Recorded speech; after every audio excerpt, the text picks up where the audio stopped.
right, good morning, Elevate. What is good, Elevate? What is good is the question. How's everybody doing? Tired? All right, good. We can work with tired. Yeah. Today we have a special day at Elevate for you guys. We're celebrating Journey Through Philippians, and as you guys know, if 100 students read the book, completed it, and brought it back, we would shave or wax. Not shave, wax. It's worse. Even worse. We were gonna wax Ken's armpits. Yeah. But 100 of you, I don't think 100 of you guys. How many people did the Journey Through Philippians? Okay, that's actually, I mean, it's not 100, but it's a decent amount. So we have gonna decided, wax Ken's armpits. Yeah, we have made the executive decision. We're gonna do it. I mean, it's gonna be gone, bleeding everywhere. It's gonna be awful. Yeah, he cried on stage last time. Last service, he was crying like a small child. Anyways, so today, to also celebrate the end of the Journey Through Philippians, we're gonna be playing Kahoot. Kahoot. I'm sure you guys, do you guys know what Kahoot is? All right, you don't know what Kahoot is? All right, there's the code. So if you want to go to www.kahoot.it, and then you can go, type in this code, we're gonna play, and once you win, Kenny, what are we gonna win? Ben, 1 second. Exclusive. We're gonna win this North Shore. exclusive. Oh. Whoa, we're dropping candy left and right. I got it. That's free. So a free candy thing. Let's get some names in here. Hey, Ben, what's your question? If you guys don't have a phone, you guys can look on with a Prize, I friend, just told you the or prize, go Ben. meet with your Ben. small group, and let's try to take this dog. Great, Ben, thank you. Ben, this is your prize. You don't have a phone on you? Hey, find Classy somebody. badger. Yeah, so if you don't have a phone, if you do whatever it is, find somebody to partner up with, find a group, a small group, whatever. Speedy Mouse. See, we got a name protected, so none of you hooligans 32, can put your 4. wacky little names. Can we get to 40 players? Can we get to 40? Oh, we're gonna bash it. Legend Bear. That was actually my name in high school. That's what they called me. Legend Hey, Bear? here comes Legend Bear. Whoa, what's up? 48 Quick people muffin. carrying horse. Dude, we are crushing last 50 service. players. The Browns newt. Has anybody ever owned a newt? Isn't that just a lizard, like a tiny I one? thought, is that not a house animal? A balanced urchin. Urchin? Winged cheetah. Hey, how many people does Stu need to sign up? Is there still people coming in the game? Yeah. No? Not really? Let us commence. All right, let's go. Let's start this. I'll take the first one. 15 questions. 15 of them. Here we go. What is the first word in Philippians? The first word in the book.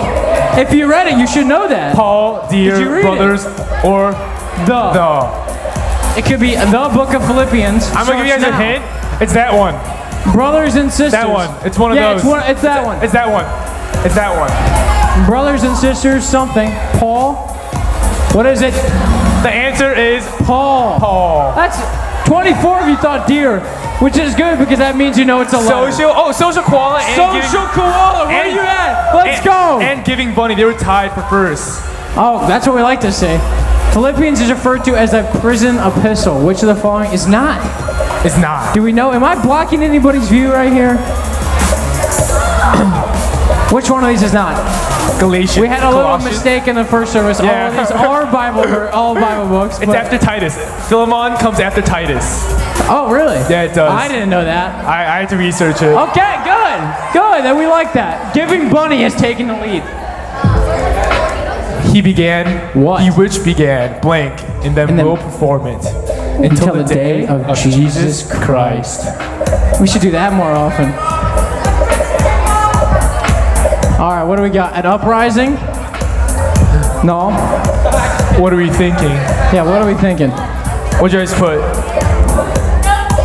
Oh, No talent. no telling, no cheating. Whoa, good job. Hey, I'm impressed with that score. Giving Bunny has maintained his position. Yeah. What was Paul's attitude regarding living or dying? Let me die. I moved. the death I'm sorry. of the righteous. You shouldn't sit on the ground. Golly, dude, I'm getting ragged out here. Are you guys cheating? You guys can't be Naked cheating I on came this. out of my mother's womb, and naked I shall return. Preach it. Whoa, whoa, whoa. We got. That's good. 39. Good work. Giving Bunny That and was great. Diligent Turtle fighting it out. Hey, Giving Bunny's got a small, that's like 1-2 second of a lead. How should we work out our salvation? How do you think, Sangbum? I don't No, know. not one of these. You have to answer for yourself. How should we work out our salvation? We should I would say pray. pray, Praying is like, find a Chuck E. Cheese membership, probably Caddy, yeah. one of those. No, it's with fear and trembling, obviously. Only a Not small very good percentage. results on that one. Giving Bunny still in the lead. Giving Bunny has not moved. What does our God supply. supply? Supply and demand. Anybody you guys know about supply and demand? What does he supply? Okay, no. Our requests. Somebody last service said all of them. There's no way that's right. That's just not possible, I don't think. Let's see. What do we got? 51? That means we lost one. Our need. 40. Oh, 40. That's Dude, come on. You guys are. Last service had no clue what was going on. You guys are killing them. It's very tight, though. Yeah. 50 points is Close like race. 0.1 second difference. What should we do? Always. Love everybody. pray, worship. Isn't it love everyone? I think we should do all of these, but You really, good point, Sangbum. We really should be doing all of these always. I mean, I can't disagree with that at all. I think Also, isn't it love everyone always, not Yeah. love everybody? Scratch it, who cares? rejoice. Rejoice always. Wow, the love everybody really got you. Philippians 3, people. Oh, giving Bunny. If you want to go back and review. Who did Paul greet the Philippians with? Who do we think? With whom? Maybe Jesus? Jesus. My boy, Saul. Timothy? Sewell? Salas. Shalas. One of those guys. I've met a Salas. There's a kid named Salas in my, Salas? no, his name was Silas, but he was in my science class last year. Timothy! It was Timothy. If you didn't know. Giving Bunny, oh, Diligent Turtle is hot. On a hot streak. Where is a Christian's citizenship? America? America? That would be incorrect, my friend. So you that would mean be you mean on Earth? Is that Entirely what you wrong. mean? Sangbum USA? That sounds like a rap group. That's my email. SangbumUSA at gmail.com. Someone took sangbumyoon at gmail.com, so I had to That's add actually- I had to add a USA to the end of it. This Diligent is Turtle's close. so hot. How is Diligent Turtle not in the lead by now? The people that are winning have been here last service. I can't really tell. What do we it's think? those two. Yeah, I know. It's 100% those It two. has to be. They're definitely Their disqualified. pride? That's a good one. Their money. See, I just don't have enough money to be proud of it, though. Their belly. Their belly. If we took advantage of free donut day, you might have a big belly. I certainly did. 26 of you. That's shameful, people. You guys were not reading. Whoa! No, Giving Bunny did not take the lead. Never mind, scratch it. Yeah, I think balanced urchin is in first place. Balanced urchin. In reality, because I think the first Which two are word is cheating. used in one form or another 19 times? Joy? Jubilee? Jubilee is like a Christmas word. I don't Wait, think I saw that. that's missing an E at the end. No, it's not. Jubilee has Hey, two can somebody E's. check that? Is Jubilee have one E's or two E's? Jubilee has two E's. This two E's? I'm fourth grade district spelling bee champion. Okay, Fourth yeah, grade. I made this and I am not that, so Joy. joy. Good word. You guys got that one pretty much right. There's Gosh, no way this is so close. I don't think that's true. What does he say that God will give to them? Give to them. He is Paul. See, the question is twice what they gave question mark. What does the Like- question mark mean? Nobody knows. Is it an answer or is it part of? This is kind of like Jeopardy. You have to answer with a question. Oh yeah. I Well, maybe only one. Maybe only one of them is. understand. Answer a question with a question. Yeah, that's Jeopardy, I think. Whoa! Everything. Lottie got that one wrong too. Hey, we're getting close now, I think. Yeah, hit it. Or don't. Okay, here we go. Giving Bunny still there. 3 questions left. What does he say the things he lost are in comparison to knowing Christ? Rubbish. Is it rubbish? You think so? It might be that. I'm just kidding. Worthless. Time will tell. Ashes. Rubbish. Dung. Ashes. Dung. Ashes would be kind of a weird one. Might be right though. Yeah, I don't think it's like biblical language.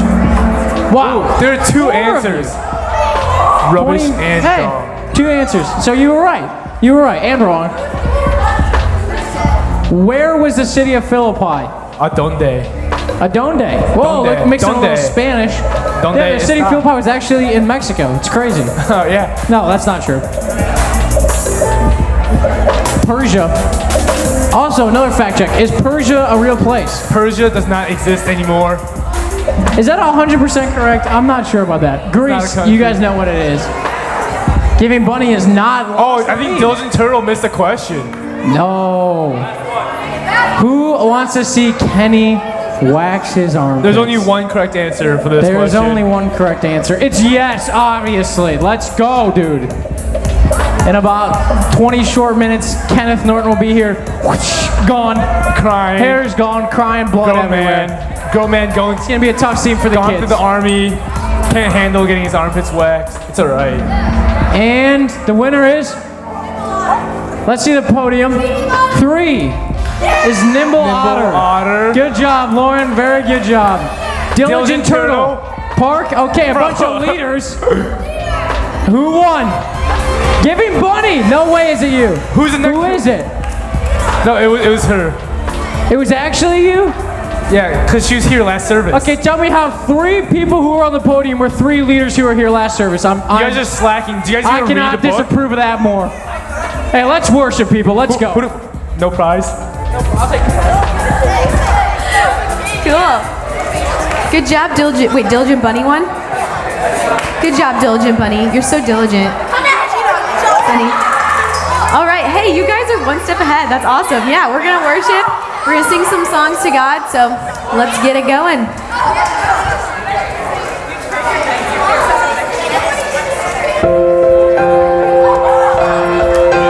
I close my eyes and colors fly. There's no hiding from your grace. I can't deny your heart from mine, and it's unrelenting chase.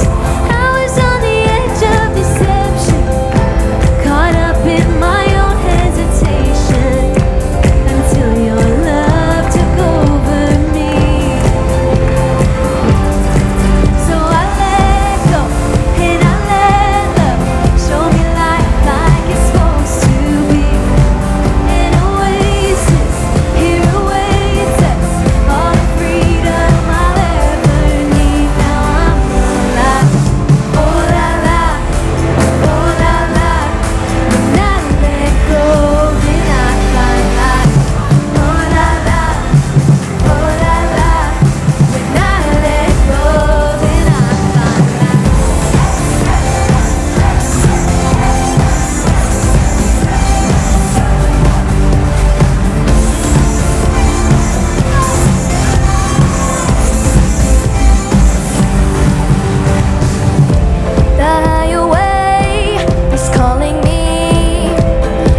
fun story about that song? Okay, so when we were driving up to Breakaway, it was it was such a party. Yeah, Marissa, Lainey, Juan, Gary, and I. It was fun. We were singing that song in the car, and you know when you're on the highway and there's those things, it's like Oasis, and they have like gas station and food and stuff. And so right when we sang that an Oasis here awaits us, was it Lainey? I think it was like Oasis. So that was pretty cool. Thanks God. Fun story. Okay. And what we're gonna do next is sing a new song. And I know that it can be tempting with new songs to kind of be like, okay, this is uncomfortable. I don't know it. I don't know these words. What's happening? But I encourage you guys to super just lean into it and like, don't worry about the person next to you, what they're thinking, and like, and what it looks like for you to truly worship might be different from the person next to you, and that's totally cool. But whatever is like authentic to you, just give God your all and really try to soak in like what these words are saying. And so this song is actually called Wonder. And what's really cool about it is that it just talks about the wonder of God and just how awesome and amazing He is, and not only that, but then how that changes how we walk and how we see things in a different perspective. And whether you've had the best week, the best day, or maybe things aren't going so great, you may not be feeling the wonder of God, but we can know that it's there, and we can know that it's true, and we can still celebrate it, and we can still praise Him for it. And so that's what we're gonna do. So are you guys in to just give God our all? All right, cool. Well, let's do it.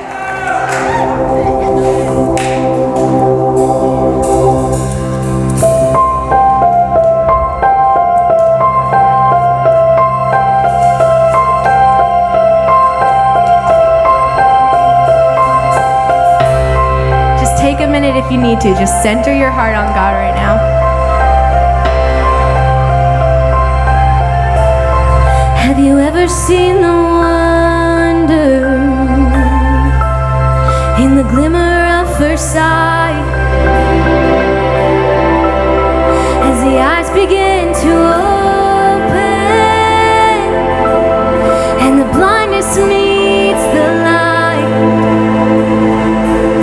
If you have so say, I see the world in light, I see the world in wonder, I see the world in light, bursting in living color. I see the world your way, and I'm walking in the light. Have you ever seen the wonder in the air of second life?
and the wonder in everything, God.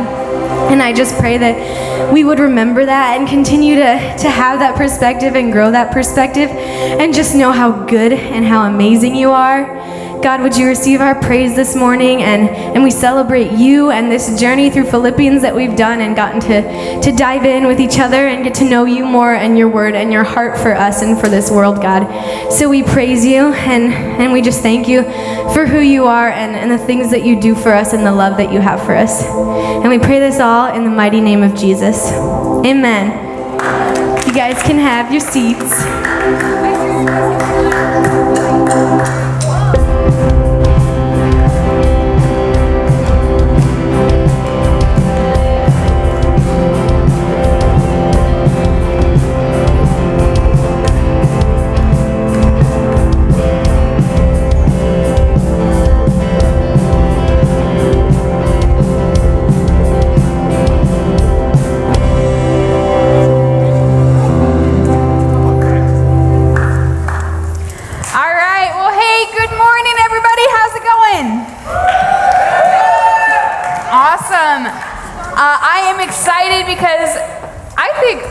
Philippians has been pretty awesome. How many of you guys have had a chance to read any of Philippians the past 4 weeks?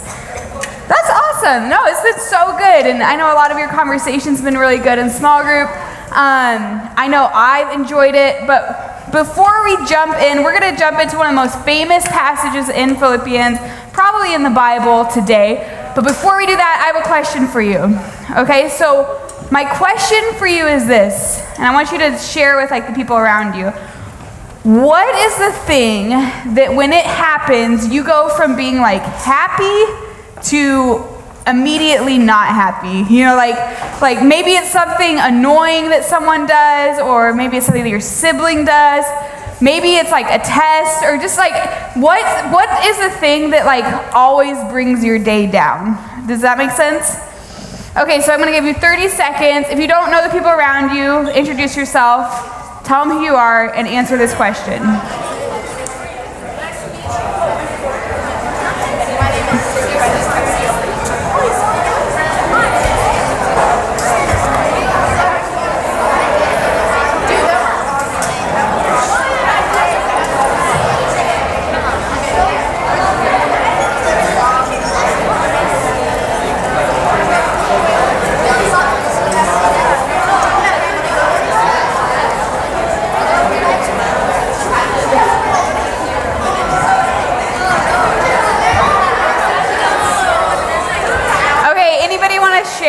With all of us, what's that thing? Yes. You're not gonna share? Okay. Anybody want to share? What's the thing that just automatically brings you down? School. Okay, so every day is just a bad day, and you're every weekday. Homework. Someone said homework on a weekend, when the teacher is your last class and they give you homework going into the weekend. Yeah. Okay, yeah. So when your parents are talking to you about school and you're I'm so stressed about it, I don't need to talk about it. Yeah. What? Getting embarrassed. Yeah, that totally brings you down, right? Automatically, right away. Totally. Yeah. Social studies. You just hate social studies. Maybe it's a class. For me, that was science and math and anything. Yeah, maybe school. I could relate to that. All right, well, so remember this Monday, we woke up and it was snowing everywhere. So that doesn't get me down because it's before Christmas. So I love snow before Christmas, right? Anybody else like that? You're okay. I'm excited about it. It's oh, it's so, and then I watch Christmas movies. It's great. But then I went outside on Monday, and I was carrying Hayden, and I had all his stuff with me, and it was heavy, and I have to walk down the street to get to our car. So I get him all buckled in the car, and then I go around, and our tire was flat. I don't know if you guys have ever, I know you don't own cars, maybe some of our high school students do, but that's the worst feeling ever. You're just oh my gosh, and it's freezing, my hands were cold. that gets me down. Like car problems, anything, time I have to do anything with my car, that makes me annoyed. So, I think a lot of us, we all have these little things in our lives that like are annoying, right? Things that make life harder to deal with, things that have the potential to bring us down.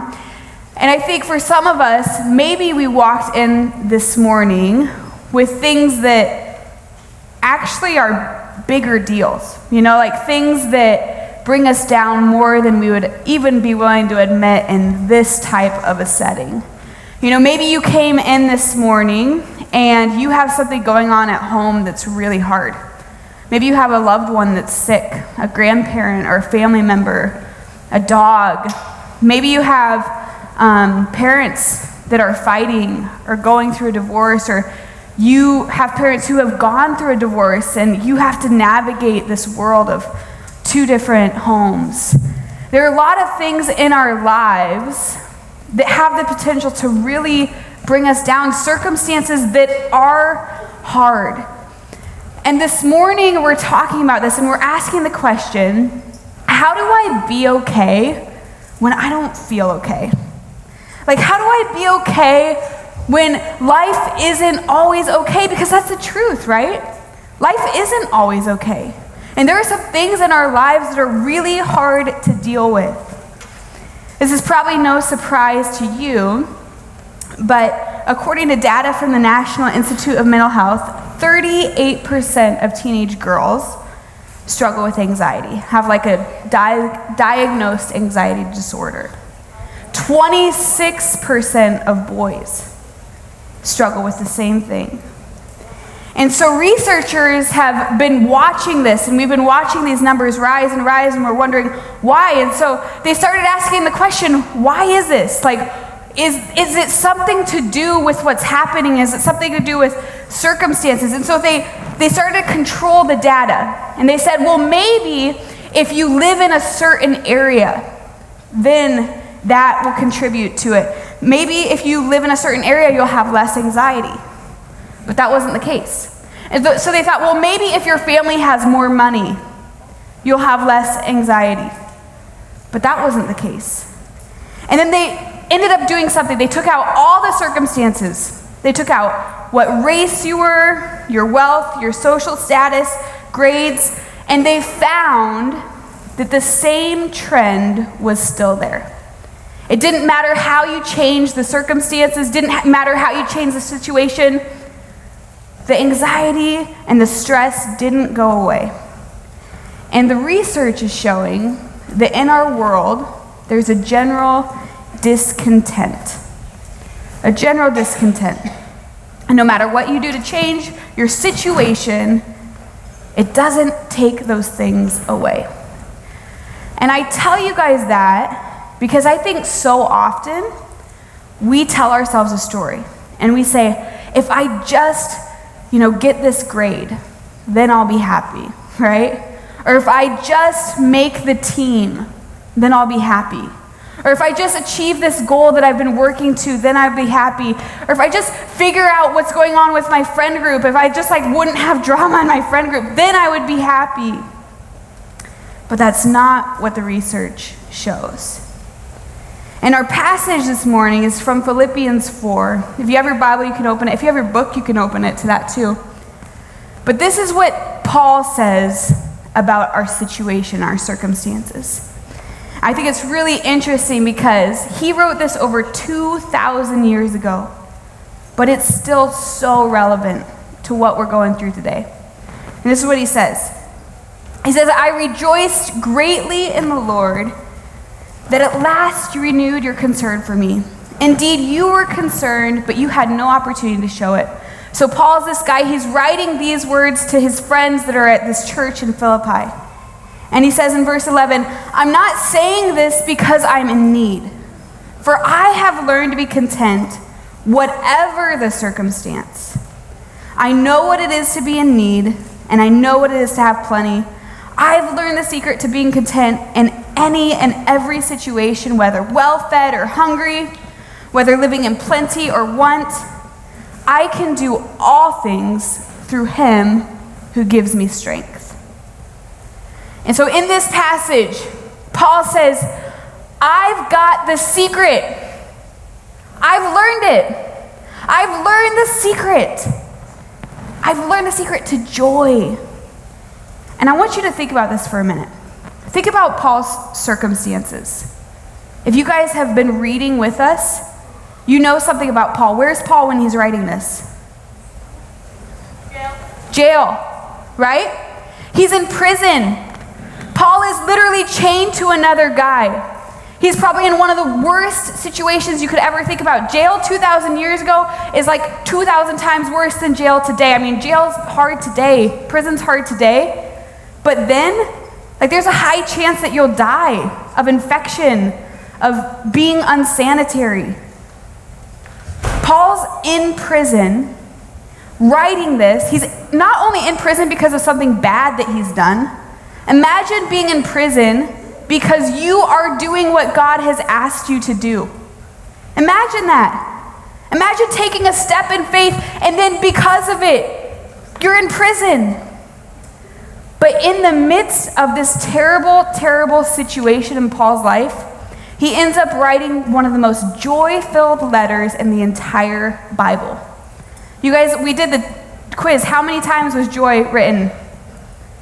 19 times he talks about joy in Philippians in one of the most terrible situations. So how can Paul write that? How can Paul write that? Well, what you have to understand is before he tells them his secret, he says, I have a secret to tell you about how I can be so full of joy. But before that, I want you to know something. And he says, I want to say thank you because this group of people had sent him a gift. They'd sent him money.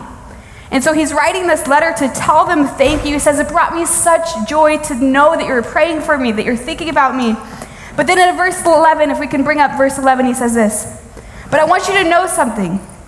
I don't want you to think that I was poor and then I got money and then I became happy. Because that's what the world says, right? The world says, if you change your circumstances, if you go from being poor to wealthy, then maybe you'll be happy. Paul says, no, that's not the case. I want you to make sure that you know that that's not the case. It's not about how much money I have in my bank account. And even if you didn't send me those gifts, I would have still been content. Because Paul knew what it was to be able to go high and to be low. He says, I know what it means to have a lot, and I know what it means to have little. I know what it is to be well fed, and I know what it is to be hungry. And the thing about Paul is he had experienced both of these. Paul grew up with money. He grew up with all the education you could buy. He grew up with some of the best things in the world. And then he lost it all. He was beat up, thrown into prison, mocked, stripped, homeless. He lost his friends and his family. And I think there are some of us in this room who maybe we don't know how to be brought low. You know, we think in order to be happy, we need to be up here all the time. Have you ever not made a team? Or have you ever gotten a bad test grade? And it's like immediately, we don't know what to do with ourselves. Either we want to quit, we want to fight. We don't know how to be brought low. Some of us, the opposite's true. We don't know how to be brought high. And Paul says that too. Have you ever been in a situation when you're hanging out with someone cooler than you, and then you like all of a sudden act super weird? Or I had a situation where I was actually speaking at this conference at a camp, and there was going to be this person there that I really respected, and I was really intimidated by.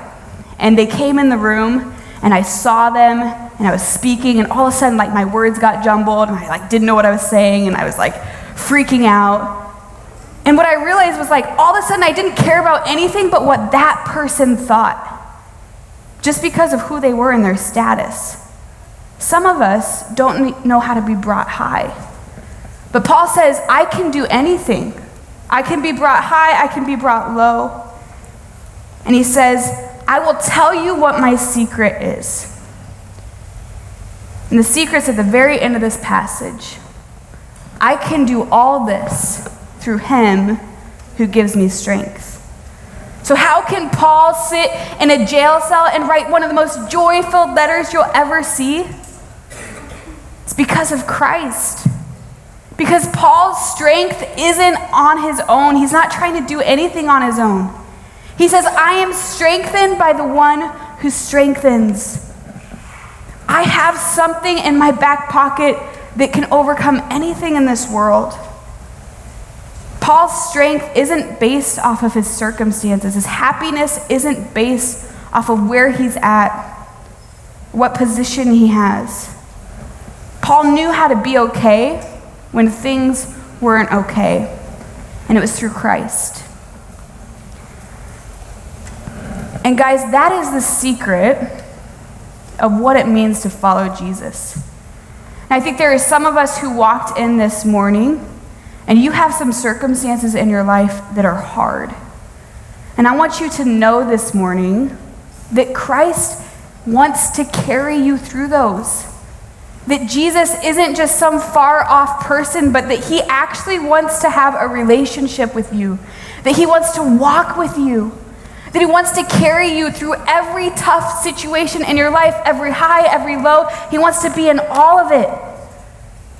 That's what it means to have a relationship with Jesus. It's not a religion. It's not about coming in here and just singing songs. No, it's like an actual thing that you can carry with you as you go to school. That can help you overcome anything in your life. He is the secret. He is what you need in this life. And so my prayer is that you guys would grasp that. That's the whole message of Philippians. If you walk away from anything with Philippians, I hope it's that. That you would dive into your relationship with Jesus, because he can overcome everything that you face. You know, we're going to have baptism next week. And we forgot to talk about this earlier, but we have a baptism service next week. And there are some of you guys who maybe you've made a decision to follow Jesus. You want Jesus to be the source of your strength, but you haven't made a decision to go public and say, all right, I'm following him with the rest of my life. This is the commitment I'm making. And baptism is that. It's just standing in the water and saying, Jesus, I give you my life. I want you to be the source of my strength, nothing else. I want you. If you've never made that decision, I invite you to think about it for next week. Maybe next week is your week. And then there are some of us who maybe we came in here and you've made that decision, but you still are letting some circumstances take over your life. It's so easy to do that. And maybe Jesus is just asking you, would you let me handle it? Would you let me walk with you at school? Would you come to me and remember these words, that I can do all things through Jesus? If you guys are interested in baptism, please come and talk to me or talk to your small group leader. We want to help you get signed up because it's next Sunday. We're all going to go over there, Elevate. We're all going to go over and watch these and celebrate our friends who are getting baptized. But that's what we have. We're going to head to small group in just a minute. Let me pray. And then we got to wax Ken's armpits. So, all right. Father, thank you so much for this group of students. Thank you for your words that are written in Philippians. Such a short book, packed with so much wisdom. God, I thank you for Paul's life and the legacy he left with his words. Father, I thank you that you are the source of our strength.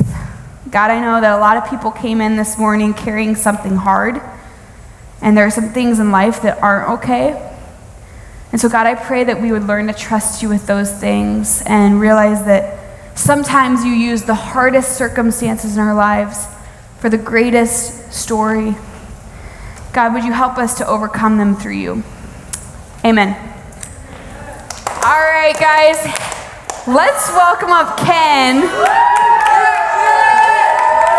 And this is this is Ray. Everybody say hi, Ray. So Ray is a small group leader. If you guys need to like come around, you can do this.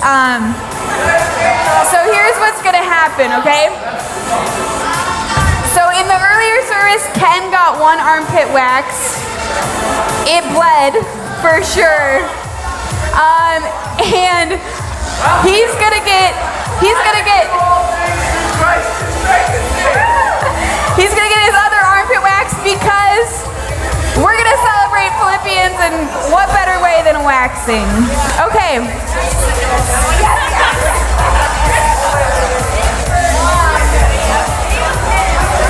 I'm like sweating watching it. Oh. Okay. All right, we should probably count this down. Oh. All right. Let's count this, all right? 3, 2, wait, count it with me. 3, 2, 1, oh! My goodness! More to go. Wait, show him the hair. That was the easy one. Now we'll get to like the meat of it. I don't know, what do you call it? Thick? Yeah. Also, Ken, why do you have this tank top? Like, do you wear this to bed or what? What is this? Is this your workout? Yeah. When you're at the gym, you're doing it for the Lord. Okay. Oh!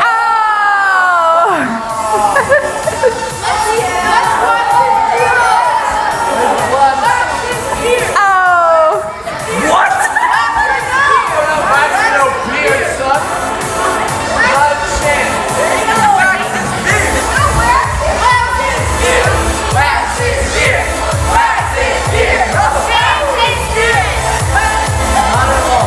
All right. Is this the last one? Okay, two more.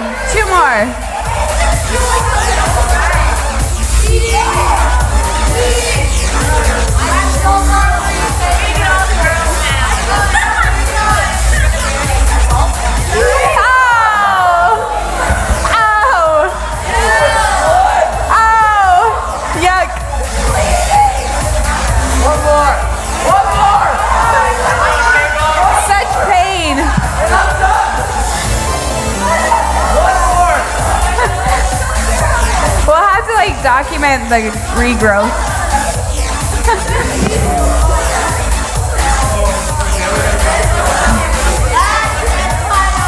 All right, ready?